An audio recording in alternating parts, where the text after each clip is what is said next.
When I got started, I have this origin story where I got laid off in IT. Really didn't enjoy being laid off and having someone else control my destiny in that way. So since I was laid off, my wife and I decided we are going to move down to Phoenix. That's where my brother was living at the time. They just had their first baby.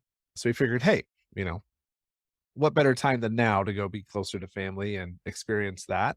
And so right before I left, a friend of mine handed me Rich Dad Poor Dad and said, "You got to read this." And I did. So on the U-Haul trip down, when I wasn't driving, I was reading Rich Dad Poor Dad.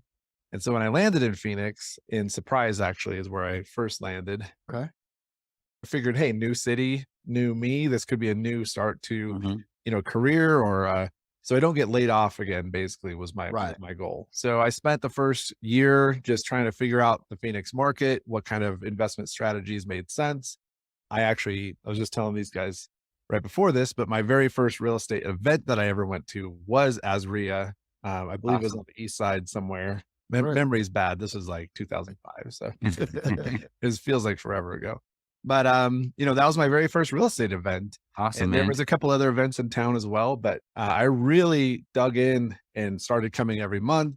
I was networking with anybody I can find, and finally got a hold of my first deal, which ended up to be a live-in flip in Glendale. Stayed there for a year, sold it, moved back to Denver at the beginning of 2006. And so since then, I've got my license. I've been wholesaling, fix and flipping, and most recently in the last 18 months, been working on borough properties out of state as well.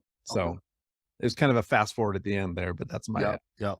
that's my origin story. What do you see as the difference between finding deals, let's just say in 2015, 16, 17 versus, in today's market now? What kind of strategies were you using then? So in 2015, I had just started making the switch to, for a long time, we bought REO properties back, real estate owned, bank owned Mhm. foreclosures straight off of MLS. And had a really good Mhm. MLS system down. And then we had a good short sale system right after that. When REO started drying up, we started going after short sales on market still.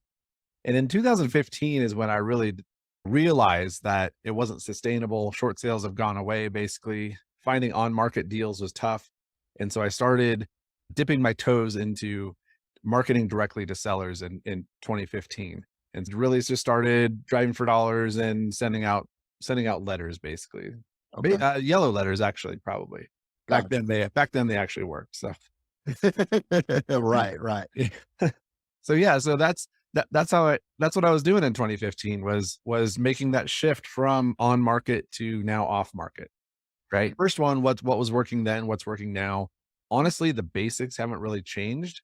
I get asked this question a lot, and basically we're still sending mail. Hmm. We're still doing the fundamentals. We've added in, some cold calling and some extra follow-up and probably much stronger follow-up system on people who do call in and may not be interested today, but now we have like a really good robust system on the back end. Whereas back in 2015, it was like, "Oh, you're not interested, next," and just kind of burning through leads and had no Mm. idea what I was doing, of course. But the fundamentals really haven't changed all that much. I mean, driving for dollars still works. Sending out consistent, good mail works. It's just a numbers game at the end What of the does day. what does that mean though? Consistent good Yeah, mail.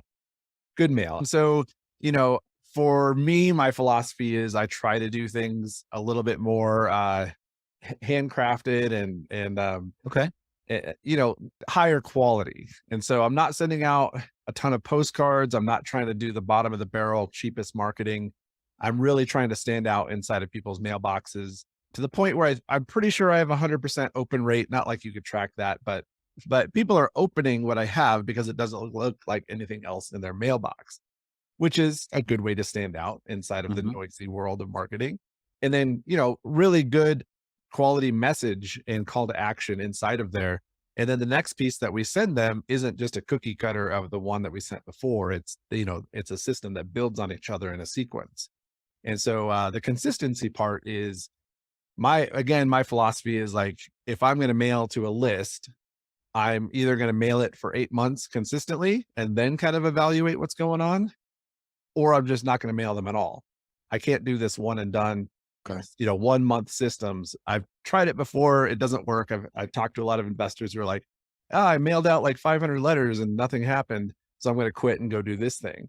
Well, Mhm. no, like you need to consistently hit those lists to get really results that you can track, results that you can really, bank on. Of course, there are times when 2 or 3 months in, it might just be a dead list or it might be bad data. So Okay. we've had some lists that have had bad data. We really didn't find out till 2 or 3 months in. We pulled the cord on those. We're not going to just, do it just for the sake of it. But if you have a good list with a good message and a good mailing piece, mailing and consistency is the key. So if I'm following, so the mailer looks different first and foremost. Mhm. Good messaging, good call to action, consistent for 8 months. This is kind of the formula. When it looks different, is it different every month, or are you branding the same every month? Both. So Okay. the branding is consistent. I always send out branded mailers. I don't want anonymous, Joe Mhm. buys houses out of the back of his van or something. So it has, a Mhm. corporate address, has a web address, and then every month it's not the same exact piece. It's going to be changed up to whether it's a nicer postcard, and then the next month it's a letter in an envelope. The next month it might be a professional letter. So changing it up kind of it just hits the right people at the right time. They may not have responded to, a handwritten piece, but 2 months later, when they get the professional letter, maybe that piques their interest. And so, we're just trying to hit the right people at the right time.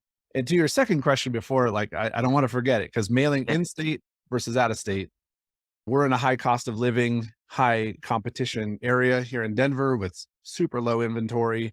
Median home price is about 650K. Mailing here is pretty tough. Everybody Yeah. who has any equity is getting easily uh 15 to 20 pieces of mail a week on their property. So Okay. so they're getting inundated. So it's hard to stand out in that environment. Going out of state into lower cost of living markets that are maybe a little bit smaller geographically and population size, the amount that we can compete in those states is night and day difference versus Denver. So we can actually find an extremely consistent deal flow in those other markets versus Denver, where it's a lot harder to compete in a much more uphill battle. So, but that was a great question.